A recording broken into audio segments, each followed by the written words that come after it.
You may have expected somebody elderly here, but actually young Parkinson exists.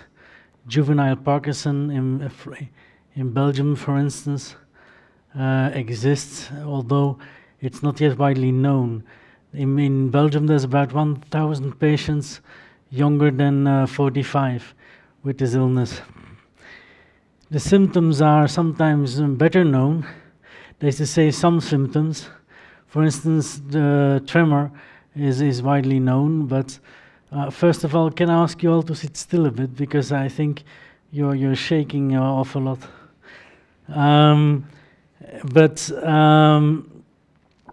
Everything, the other symptoms are less known. For instance, concentration problems and fine movement. Basically everything which goes wrong in this speech, I can blame it to Parkinson's. My girlfriend also says that my stupid jokes come from Parkinson's, but I don't really think so.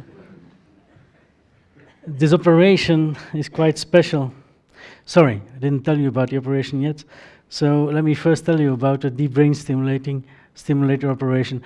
I had a sort of brain stimulator planted in. I was the first Flemish patient that has this certain type of brain stimulator. You can see that there's a battery or a computer attached with cables to 2 points in my head, that's not my real head, by the way. I had that operation 3 months ago, and the most interesting thing about that is that you have to stay awake for 9 hours. So there's no anesthetics at all, and there's no sedation at all.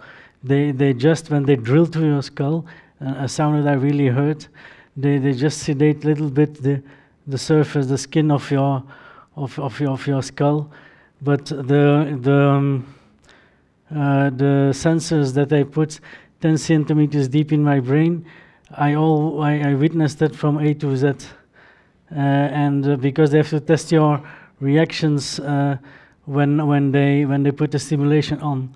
And to show you already a bit, you can maybe see that I'm shaking. I'm starting to have a tremor because like I said in the beginning, I've put the stimulation off, but I'll turn it on again if you allow me, and that will cause an electrical buzz in my head. Woo, yeah, woo.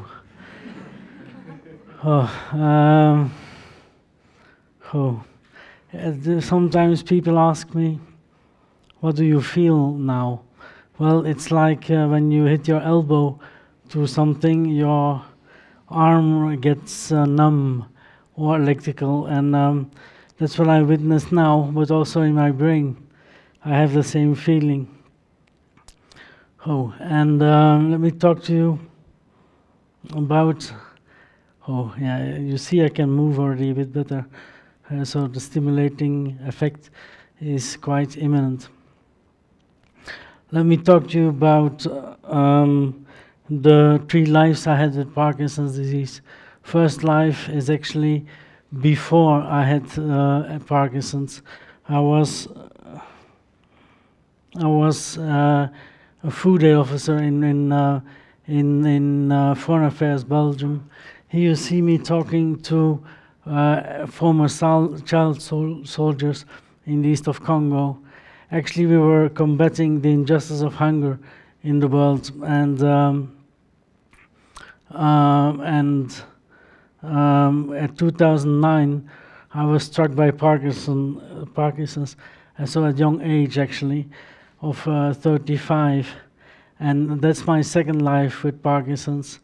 They used to say, for instance, here, I studied counseling and positive psychology in Leuven in order to quickly try to adapt to this illness on a psychological level, and that way I could make a challenge out of my illness. And here you see me, for instance, talking to the Belgian Parliament in 2013 to the Commission of Public Health.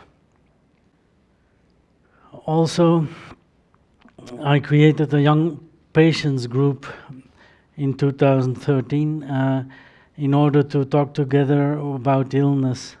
Like I said, I studied counseling, and that's way we talk in a certain way to each other.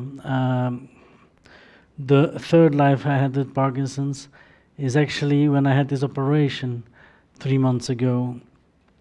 And I'll show you a nice photo of me 1.5 days after the operation, where you can see they didn't hit my humor zone, luckily.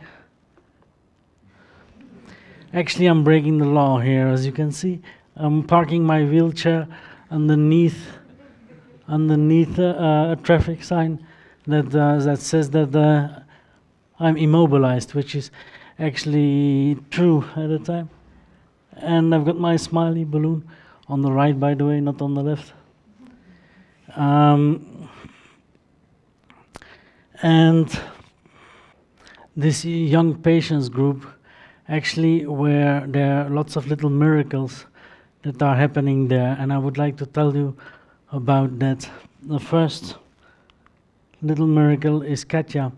Katja is a young elementary school teacher with Parkinson's, clearly, and she always dreamt of giving physical education to children, but at a small school that's not possible, and except if you work part-time. And now, thanks to Parkinson's, she finally works part-time and she can fulfill her dream. And actually, she says that she doesn't need a physical therapist anymore because she does all the exercises she needs with the children. Second example is Crystal. Crystal is quite a religious person, and as I do, we both think that by helping people, this illness becomes meaningful again. Third example is actually me, with my girlfriend. When I was dating at that time,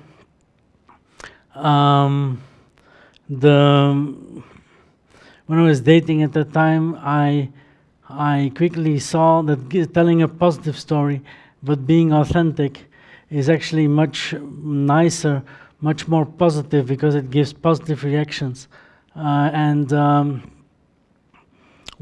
Obviously, that must have made a click for my girlfriend. Or did you think she fell for my good looks? Or it's strange that you're laughing more now than the.